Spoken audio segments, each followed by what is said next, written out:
नमस्कार दोस्तों, जे are education channel पर आप सभी का स्वागत है।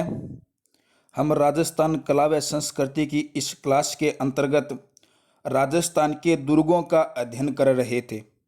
तो इसी कड़ी में आज की क्लास में हम जैसलमेर दुर्ग व मेहरानगढ़ दुर्ग का अध्ययन करेंगे। तो सर्वप्रथम हम जैसलमेर दुर्ग के बारे में पढ़ेंगे। जैसलमेर दुर्ग जैसलमेर ज़िले में स्थित है। जैसलमेर दुर्ग जैसलमेर ज़िले में स्थित है और इस दुर्ग की नींव राव जैसल द्वारा रखी गई थी। जैसलमेर दुर्ग की नींव राव जैसल द्वारा रखी गई थी 12 जुलाई। कब? 12 जुलाई 1155 ईस्वी को। तो जैसलमेर दुर्ग जो कि जैसलमेर ज़िले में स्थित है और इस दुर्ग की नींव 12 जुलाई 1155 ईस्वी को राव जैसल के द्वारा रखी गई और यह दुर्ग त्रिकुट पहाड़ी पर स्थित है। यह दुर्ग त्रिकुट पहाड़ी पर स्थित है और राजस्थान में एक जगह त्रिकुट पहाड़ी और है जो कि करौली में स्थित है। राजस्थान में त्रिकुट पहाड़ी नाम की दो जगह हो गई। एक त्रिकुट पहाड़ी जैसलमेर जिले में जिस पर जैसलमेर दुर्ग बना हुआ है और एक त्रिकुट पहाड़ी करौली जिले में और करौली जिले की त्रिकुट पहाड़ी पर केला देवी का मंदिर बना हुआ है। जो केला देवी का मंदिर बना हुआ है वो भी त्रिकुट पहाड़ी करौली में स्थित है और जैसलमेर दुर्ग भी त्रिकुट पहाड़ी जैसलमेर में स्थित है। जैसलमेर दुर्ग के उपनाम देखें तो उपनामों में आता है सोनार दुर्ग। जैसलमेर दुर्ग के उपनामों में सोनार दुर्ग या सोनारगढ़ दुर्ग, सोनारगढ़ दुर्ग।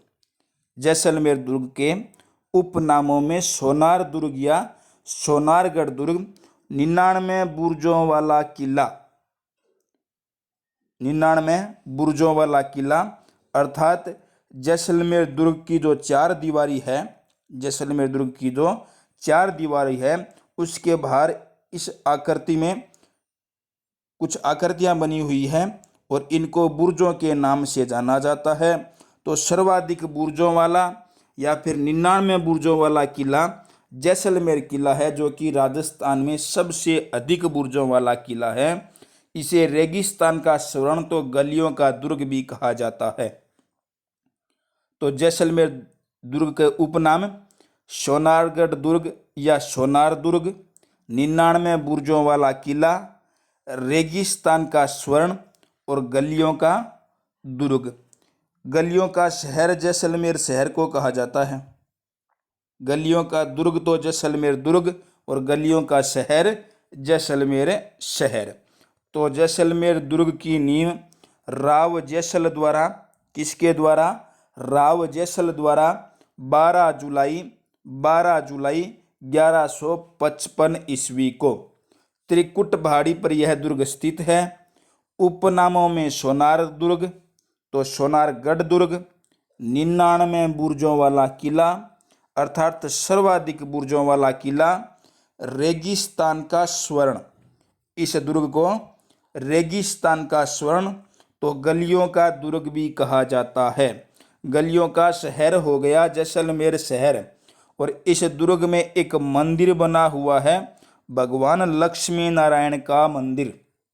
इस दुर्ग में लक्ष्मी नारायण का मंदिर बना हुआ है और लक्ष्मी नारायण की जो मूर्ति थी वो मेड़ता से लाई गई थी।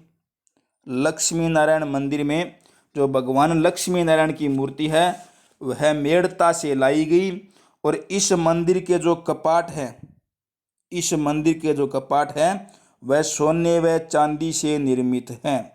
सोने व चांदी से निर्मित। तो दुर्ग में मंदिरों की बात करें तो एक आता है भगवान लक्ष्मी नारायण का मंदिर।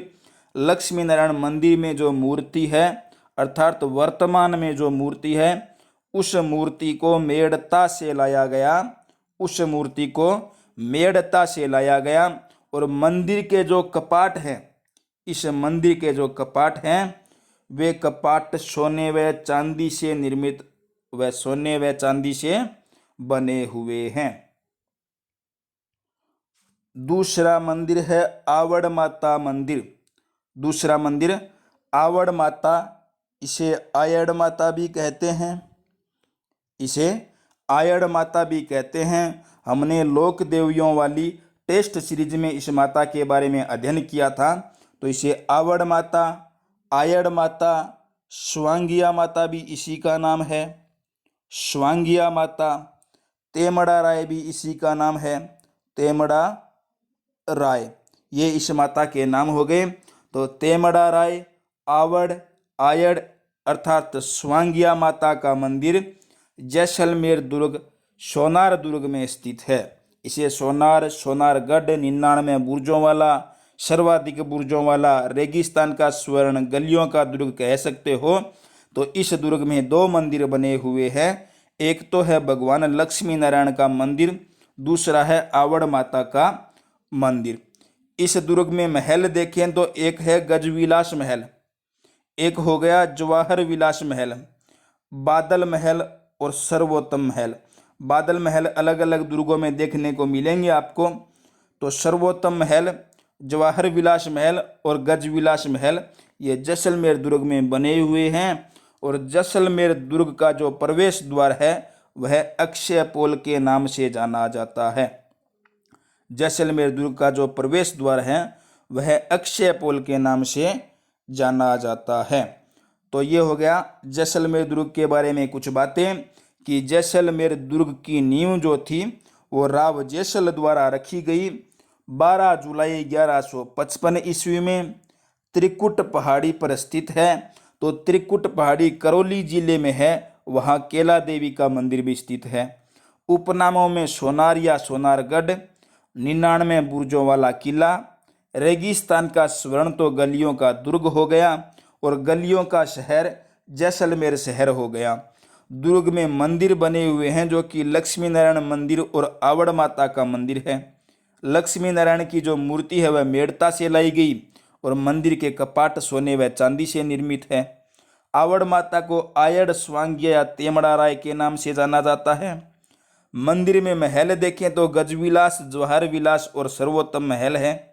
मंदिर का जो दुर्ग का जो प्रवेश द्वार है, इस दुर्ग का जो प्रवेश द्वार वह अक्षय पोल के नाम से जाना जाता है। उसके बाद अगला तथ्य है कि इस दुर्ग में मिट्टी व चूने का प्रयोग नहीं हुआ है, अर्थात इस दुर्ग का जो निर्माण हुआ है वह पत्थर पर पत्थर रखकर बिना किसी अन्य सामग्री के बनाया गया है। जैसे ये एक पत्थर हो गया,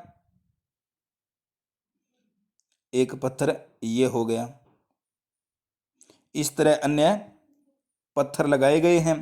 तो पत्थरों में पत्थर फंसाकर इस दुर्ग का निर्माण करवाया गया। इस दुर्ग के निर्माण में मिट्टी व चूने का प्रयोग नहीं हुआ है। और इस दुर्ग की जो छत है, इस दुर्ग की जो छत है उसमें काष्ठ का प्रयोग हुआ है, अर्थात लकड़ी का प्रयोग हुआ है।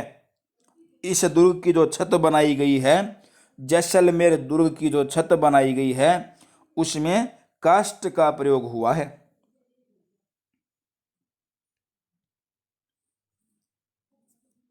ये इस दुर्ग के बारे में कुछ जानकारियां हो गई। अब अगर इस किले के बारे में देखें तो इसमें 2.5 साके हुए हैं। कौन से दुर्ग में? जैसलमेर अर्थात सोनार दुर्ग में 2.5 साके हुए हैं। 2 साके तो पूर्ण और तीसरा अर्ध साका हुआ है। तो प्रथम साका देखें तो 1312 ईस्वी में, 1312 ईस्वी में।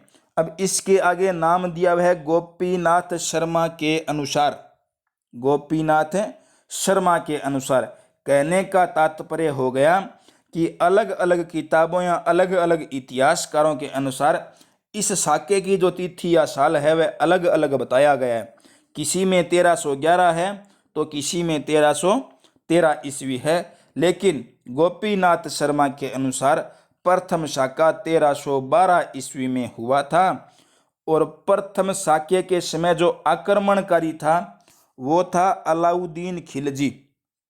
जैसलमेर किले पर जो प्रथम साका हुआ, जैसलमेर किले में जो प्रथम साका हुआ वह गोपीनाथ शर्मा के अनुसार 1312 ईस्वी में हुआ था और उस समय जो आक्रमणकारी था वो था अलाउद्दीन खिलजी। अलाउद्दीन खिलजी के आक्रमण के समय इस दुर्ग में प्रथम साका हुआ और उस समय केसरिया किया मूलराज भाटी ने। मूलराज भाटी ने, मूलराज भाटी ये प्रथम थे। एक मूलराज भाटी द्वितीय हुए हैं, जैसलमेर के ही शासक थे और उन्होंने यहाँ पर सबसे पहले मुगलों की अधीनता स्वीकार की थी।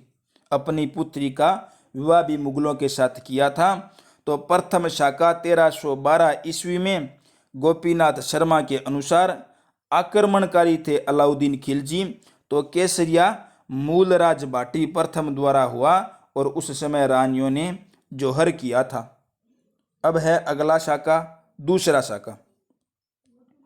दूसरा जो शाका है वह 1359 ईस्वी में हुआ था। 1359 ईस्वी में दूसरा शाका हुआ और उस शाके के समय जो आक्रमणकारी था वह मुगल शासक फिरोज शाह तुगलक था। दूसरा शाके के समय जब आक्रमण हुआ तो आक्रमण फिरोज शाह तुगलक द्वारा हुआ और केसरिया राव दूदा ने किया। उस समय केसरिया राव दूदा द्वारा किया गया। फिरोज शाह तुगलक जो था वह आक्रमणकारी था और दूसरा शाका 1359 ईस्वी में जैसलमेर किले में हुआ। उसके बाद है तीसरा शाका। तीसरा जो शाका था वह अर्ध शाका माना गया था। तीसरा शाका अर्ध शाका था। आक्रमणकारी था अमीर अली। ये जो अमीर अली था यह राव लूणकरण के पास, राव लूणकरण के पास शरण में आया था, शरण लेने आया था। तो तीसरा शाका जिस समय हुआ 1550 ईस्वी में आक्रमण अमीर अली द्वारा हुआ, लेकिन आक्रमण से पहले अमीर अली जो था वह राव लूणकरण के पास शरण लेने आया था। जब राव लूणकरण ने सेना दे दी, शरण दे दी, तो इसने छल कपट से, क्योंकि यह अपने साथ कुछ सैनिक भी लेकर आया था, तो छल कपट से दुर्ग के अंदर से ही आक्रमण कर दिया और उस समय अर्ध शाका हुआ। अर्ध शाका क्यों हुआ देखिए, इसके आक्रमण के कारण केसरिया तो हुआ, केसरिया तो हुआ था राव लूणकरण द्वारा, केसरिया तो राव लूणकरण द्वारा हुआ था। लेकिन इसने क्या किया, क्योंकि ये दुर्ग के अंदर था तो जो अग्निकुंड जल रहे थे, जिसमें अग्नि जल रही थी, पानी से उनको भिगवा दिया, अर्थात उसमें पानी डाल दिया गया तो ये अग्नि ठंडी हो गई।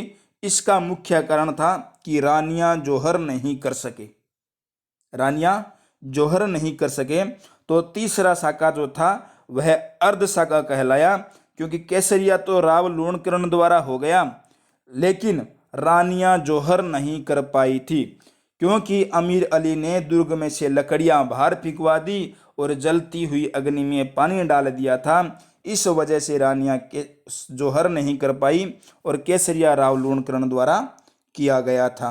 आक्रमणकारी अमीर अली था जिसने छल व कपट से आक्रमण किया, क्योंकि यह शरण में आया हुआ था, यह राव लूणकरण की शरण में आया हुआ था और दुर्ग के भीतर से आक्रमण करवाया। तो ये था जैसलमेर दुर्ग। जैसलमेर दुर्ग, इसका रिवीजन देखिए। दुर्ग की जो नींव थी वो राव जैसल द्वारा रखी गई। 12 जुलाई 1155 त्रिकुट पहाड़ी पर स्थित। उपनाम सोनार दुर्ग, 99 बुर्जों वाला दुर्ग, रेगिस्तान का स्वर्ण, गलियों का दुर्ग, सोनारगढ़ किला। दुर्ग में मंदिर, लक्ष्मी नारायण और आवड़ माता, महल, गजविलास, जवाहर विलास, सर्वोत्तम महल, क्योंकि बादल महल लगभग प्रत्येक दुर्ग में आपको देखने को मिलेंगे। मुख्य द्वार अक्षय पोल के नाम से, मुख्य द्वार अक्षय पोल के नाम से। उसके बाद दुर्ग में मिट्टी व चूने का प्रयोग नहीं हुआ है। दुर्ग में 2.5 शाखे हुए हैं। प्रथम शाखा 1312 ईस्वी गोपीनाथ शर्मा के अनुसार आक्रमणकारी था अलाउद्दीन खिलजी, तो केसरिया मूलराज भाटी प्रथम द्वारा हुआ। दूसरा जो शाका था वो 1359 ईस्वी में हुआ। आक्रमणकारी फिरोज शाह तुगलक था, तो केसरिया राव दूदा द्वारा हुआ। तीसरा शाका 1550 ईस्वी में आक्रमणकारी अमीर अली था, केसरिया राव लोणकरण द्वारा हुआ, लेकिन इस शाके में रानियां जोहर नहीं कर पाई थी, इसकी वजह से यह अर्ध शाका माना गया है। तो ये हो गया अपना जैसलमेर दुर्ग। अब चलिए मेहरानगढ़ दुर्ग के बारे में। तो मेहरानगढ़ जो दुर्ग है वह जोधपुर में स्थित है, और इस दुर्ग की नींव, कौन से किले की नींव? मेहरानगढ़ किले की नींव राव जोधा द्वारा 12 मई 1459 ईस्वी को रखी गई। मेहरानगढ़ किले की नींव राव जोधा द्वारा 12 मई 1459 ईस्वी को रखी गई, और इस दुर्ग का निर्माणकर्ता जो माना जाता है वह राव जोधा को माना जाता है, लेकिन इस दुर्ग के आधुनिक निर्माता, इस किले के आधुनिक निर्माता राव मालदेव को माना गया है। तो इस दुर्ग की जो नींव थी वो तो राव जोधा द्वारा, निर्माण भी राव जोधा द्वारा, लेकिन इसके आधुनिक निर्माता अर्थात इस दुर्ग में जो अधिकांश कार्य हुआ वो राव मालदेव के द्वारा हुआ। इसके उपनाम देखें तो एक तो है गढ़ चिंतामणि, उसके बाद मिहिरगढ़, कागमुखी दुर्ग, मयूर ध्वज गढ़। तो उपनामों में गढ़ चिंतामणि, मिहिरगढ़ दुर्ग, कागमुखी दुर्ग, मयूर ध्वज या मयूरा ध्वजगढ़ दुर्ग और सूर्यवंशियों का दुर्ग। कौन से दुर्ग को कहा जाता है? मेहरानगढ़ किले को। इस दुर्ग की नींव में एक तथ्य है कि इस दुर्ग की नींव में राजा राम बलाई ये एक मेघवाल जाति का व्यक्ति था। तो राजा राम बलाई या रजिया बलाई, इसको रजिया के नाम से भी जानते हैं। राजा राम बलाई या रजिया बलाई को जीवित चिनवाया गया, लेकिन वो इसकी स्वेच्छा से था, ना कि किसी राजा के आदेश पर। राजा राम या रजिया बलाई को उसकी स्वेच्छा से इस दुर्ग की नींव में जिंदा चिनवाया गया। इसका कारण था कि इस दुर्ग पर कभी कोई अधिकार ना कर सके, उस समय ऐसी मान्यता थी कि अगर कोई जीवित व्यक्ति दुर्ग की नींव में चिनवा दिया जाए तो वह दुर्ग अजय दुर्ग होता है, अर्थात उस दुर्ग को कभी कोई जीत नहीं पाता। ये एक कथन था, ये सिर्फ एक कथन था, और इस कथन को सत्य मानकर रजिया बलाई या राजा राम बलाई ने अपनी स्वेच्छा से खुद को इस दुर्ग की नींव में जिंदा चिनवाया था। इसका जो मुख्य द्वार है, इस दुर्ग का जो मुख्य दरवाजा या मुख्य द्वार है वह लोहा पोल के नाम से जाना जाता है। इसको लोहा पोल कहा जाता है, और इस द्वार पर सती जो होती थी वह राजाओं के पीछे होती थी। तो सतियों के 31 हथेलियों के निशान हैं। इस दुर्ग का जो मुख्य द्वार है लोहा पोल, तो लोहा पोल पर सतियों के 31 हाथों के निशान हैं। और इस दुर्ग में कुछ मंदिर हैं, जैसे चामुंडा माता मंदिर और नागणेची माता मंदिर। चामुंडा माता मंदिर और नागणेची माता मंदिर। नागणेची माता कुल देवी थी और चामुंडा माता आराध्य देवी थी। तो इस किले की जो नींव है वह राव जोधा द्वारा 12 मई 1459 ईस्वी, आधुनिक निर्माता राव मालदेव, उपनाम गढ़ चिंतामणि, मिहिरगढ़, कागमुखी, सूर्यवंशियों का गढ़, मयूर ध्वजगढ़ अर्थात मयूरा ध्वजगढ़। दुर्ग की नींव में राजा राम या रजिया बलाई को उसकी स्वेच्छा से जीवित चिनवाया गया। मुख्य प्रवेश द्वार लोहा पोल, लोहा पोल पर सतियों की 31 हथेलियों के निशान हैं। दुर्ग में जो मंदिर है चामुंडा मंदिर और नागणेची माता मंदिर। शेर शाह सूरी की मस्जिद भी यहीं पर है। शेर शाही मस्जिद या शेर शाह सूरी की मस्जिद भी इसी दुर्ग में है। उसके बाद है महल। तो कुछ महल हो गए, एक तो फूल महल, उसके बाद है चोखे लाव महल और मोती महल। ये भी कौन से दुर्ग में है? मेहरानगढ़ के किले में फूल महल, चोखे लाव महल और मोती महल बने हुए हैं। और एक है श्रृंगार चौरी। श्रृंगार चौरी एक थी चित्तौड़गढ़ दुर्ग में। एक श्रृंगार चौरी चित्तौड़गढ़ दुर्ग में बनी हुई थी, जो मूलतः जैन मंदिर था, लेकिन महाराणा कुंभा ने अपनी पुत्री रमाबाई का वहाँ पर विवाह किया। उसके बाद उसका नाम श्रृंगार चौरी पड़ा और एक श्रृंगार चौरी हो गई मेहरानगढ़ दुर्ग में। और इसका निर्माण महाराजा तख्त सिंह द्वारा करवाया गया। महाराजा तख्त सिंह द्वारा करवाया गया। और इस श्रृंगार चौरी में कौन सी? मेहरानगढ़ दुर्ग की श्रृंगार चौरी में मारवाड़ के शासकों का राज तिलक हुआ करता था। मेहरानगढ़ दुर्ग की श्रृंगार चौरी में मारवाड़ के शासकों का राज तिलक होता था। और मन प्रकाश पुस्तकालय भी मेहरानगढ़ दुर्ग में है। और इस पुस्तकालय का निर्माण महाराजा मानसिंह द्वारा करवाया गया। तो ये हो गया मेहरानगढ़ दुर्ग। मेहरानगढ़ दुर्ग की नींव रावजोधा द्वारा 12 मई 1459 ईस्वी आधुनिक निर्माता राव मालदेव कहलाए। उपनाम गढ़ चिंतामणि, मिहिरगढ़, कागमुखी दुर्ग, मयूर ध्वज या मयूराध्वजगढ़ दुर्ग और सूर्यवंशियों का दुर्ग। दुर्ग की नींव में राजा राम या रजिया बलाई को जीवित चिनवाया गया, उसकी स्वेच्छा से। याद रखना, उसकी स्वेच्छा से। मुख्य प्रवेश द्वार लोहा पोल के नाम से जाना जाता है और लोहा पोल पर सतियों के 31 हथेलियों के निशान हैं। मंदिर में चामुंडा मंदिर हो गया और नागणेची माता मंदिर, दो ये मंदिर बने हुए हैं। महलों की बात करें तो फूल महल, चोखे लाव महल और मोती महल बने हुए हैं। श्रृंगार चौरी बनी हुई है। श्रृंगार चौरी का निर्माण महाराज तख्त सिंह द्वारा करवाया गया और इस श्रृंगार चौरी में मारवाड़ के शासकों का राज तिलक होता था। उसके बाद है मन प्रकाश पुस्तकालय, जिसका निर्माण महाराजा मानसिंह द्वारा करवाया गया। तो मन प्रकाश पुस्तकालय भी मेहरानगढ़ दुर्ग में स्थित है। तो आज लगभग हमने जैसलमेर और मेहरानगढ़ दुर्ग के संपूर्ण टॉपिक्स को पढ़ लिया, जो आपकी किसी भी प्रकार की परीक्षा से अपने आप में विशेष महत्व रखते हैं। और कल की क्लास में हम आगे अन्य 2 दुर्गों का अध्ययन करेंगे।